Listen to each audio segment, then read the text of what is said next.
Today and this ceremony commemorates a lot of things. First and foremost, the efforts of this administration, those in the Congress, those in the private sector and in the military that have put their hearts and efforts behind this and to move to where we are today to address a problem that we know we all must address.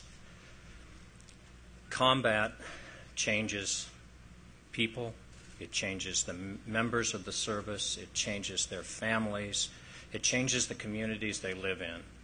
And we have to acknowledge those changes. We have to address those changes, and we have to find a way, both in science and in human interaction, to move forward as we go through the stresses of combat and what comes after combat.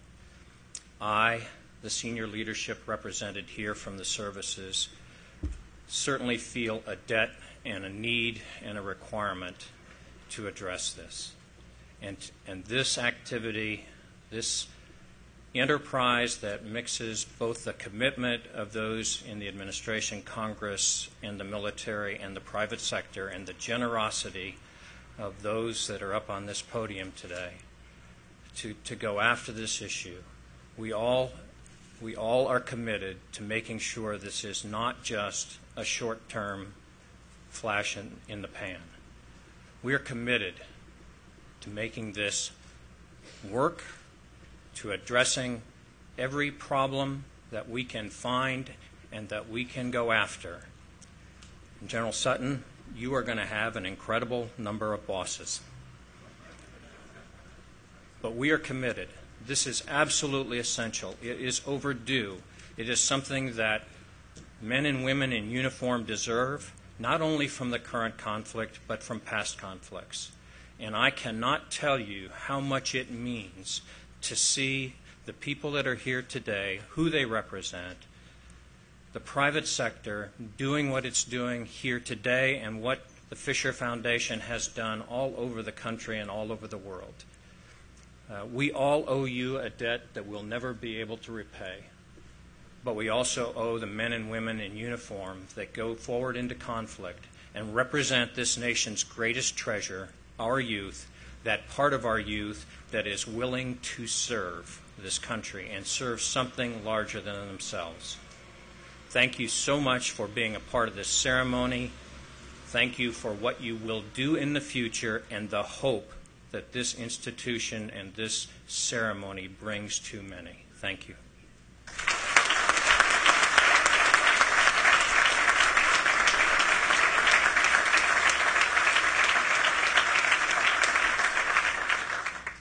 Thank you, General Cartwright.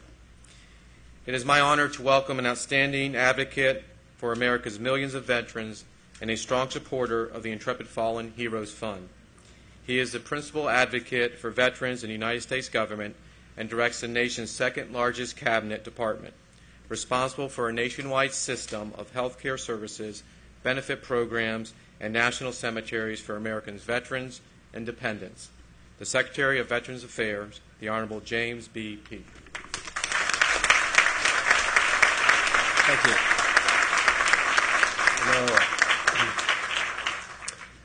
To care for him and her who shall have borne the battle. Those are the guiding principle from President Lincoln.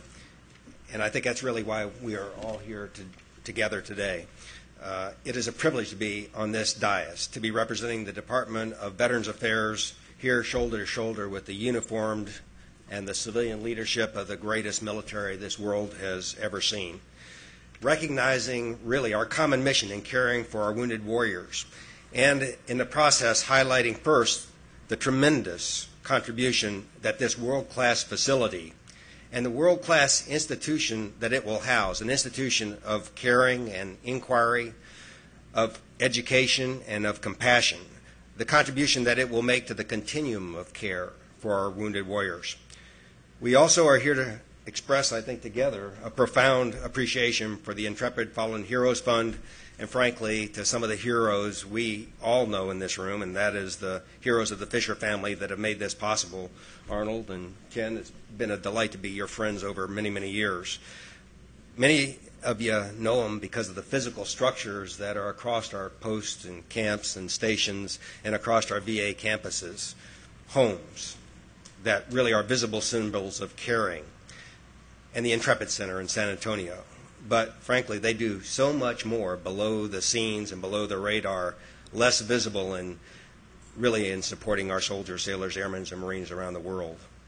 And then as we turn the spade here shortly, we will renew our combined commitment to the best care, the science of the best care, and the most compassionate care.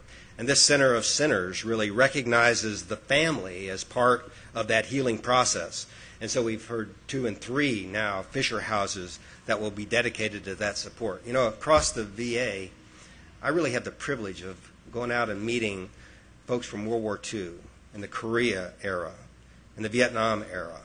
And as a doctor and in this capacity, I get a chance to see the advances that medicine has made and rehabilitation has made over the course of those generations. And now with a new generation of return and heroes coming back from combat, this Intrepid Center of Excellence will play an absolutely central role in an unwavering commitment to continue that forward movement and getting it right in caring for those who shall have borne the battle. It is a true honor to be with you all today. Thank you very much.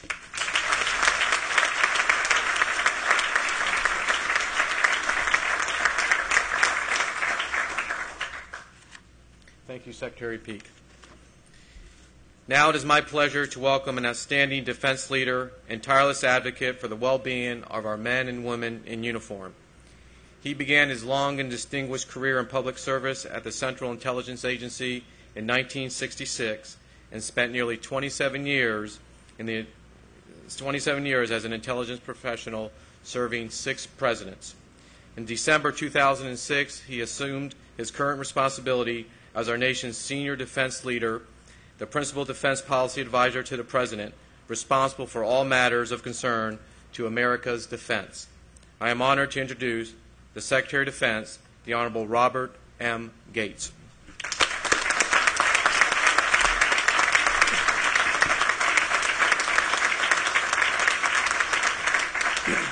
Thank you, Captain Corkum.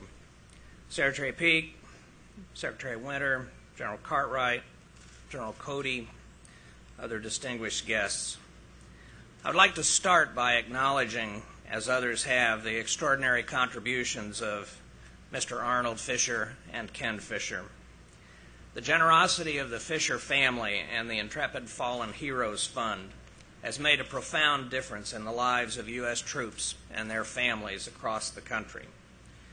We are profoundly grateful to the Fishers and to all of those here this morning who have made this day possible.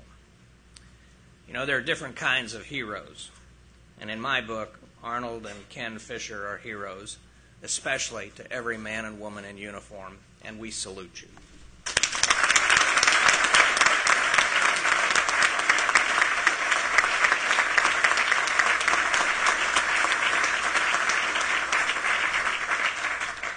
This occasion represents not just the beginning of construction of this facility, but an opportunity to reflect on how far we've come and how much we still have to do, to see that men and women who have served America in battle are properly cared for, mind, body, and spirit.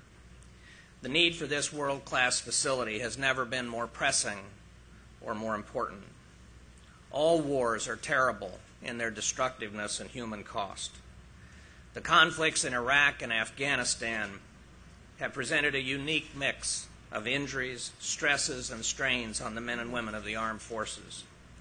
Repeated and extended deployments, a battlefield without front lines against an enemy that does not wear uniforms or obey the laws of war, a conflict where innocent civilians are preyed upon and bear the most frightful costs.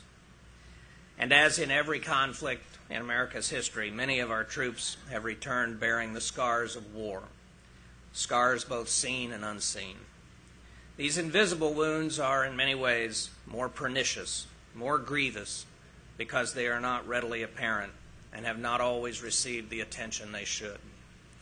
In Iraq, improvements in armor protection and battlefield medicine mean that many troops survive or even walk away from explosions that in previous wars might well have been fatal. One of the consequences has been an increase in cases of traumatic brain injury, a condition that is still not well understood. More than $150 million in research has been dedicated to TBI, preventive measures as well as diagnosis, treatment, and recovery. The military now has more thorough reporting mechanisms, requiring that anyone affected by a blast or blunt trauma in theater go through an evaluation and screening. We have a single TBI registry and a single point of responsibility, the Defense and Veterans Brain Injury Center, to consolidate all TBI-related incidents and information. We've learned a lot about TBI in recent years, and with this facility and the efforts underway, we are poised to learn a great deal more. Above all, this center represents America's dedication to providing first-class treatment for troops who may be suffering combat-related stress and mental illness. Recently, the military, along with our partners in the VA and the private sector, have gone a long way toward putting programs and processes in place to deal with the psychological consequences of what has turned out to be a long war. The Oscar teams developed and deployed by the Marines are a terrific example of tailoring military expertise to fit the needs and experience of the troops at the front. During my recent trip to Fort Bliss, I visited a restoration and resilience center and was impressed and indeed awed by what I saw. They are doing amazing things to help soldiers who want to remain soldiers but who have been afflicted with post-traumatic stress. And then there is the National Intrepid Center of Excellence that we are dedicating today. This facility will provide a holistic approach featuring the latest advances to provide care for troops and their families throughout the recovery process. It will do for traumatic brain injury and psychological health what the Center for Intrepid and the staff at Brooke Army Medical Center do so superbly for the care of amputees. This facility will serve as the clinical research and educational arm of the Defense Centers of Excellence for Psychological Health and TBI, a collaborative network promoting resilience, recovery, and reintegration for troops and their loved ones. The Defense Center of Excellence was established at the recommendation of various task forces and committees to specialize in psychological health and TBI issues. Already this year, the DCOE has screened approximately 50,000 primary care visits for depression and PTSD and coordinated 18 TBI training events. There is a good deal more to be done. We know, for example, that few mental health professionals live and work in the rural areas near many military bases. More resources and people are on the way. Yesterday, the Departments of Defense and Health and Human Services announced that approximately 200 behavioral scientists and health officers from the Public Health Service will be made available to work at military treatment facilities. We also know that not all returning servicemen and women are getting the treatment they need for post-traumatic stress. At this point, all soldiers receive training about PTSD before and after each deployment, and all are screened for mental health problems following their combat tour abroad. Despite these and a number of other proactive measures, we have further steps to go to reach all those who may need help. In addition, we must find new ways to overcome the long-standing stigma associated with mental health. That change in our culture represents our biggest challenge, and we know it will not happen overnight. For a long time, many troops believed that admitting psychological treatment was an impediment to getting a security clearance. Last month, I announced that that question on the military security clearance form will be changed to exclude, as a general matter, counseling for combat-related stress, and in particular, post-traumatic stress disorder. We hope that with this change, more will be willing to come forward and seek help.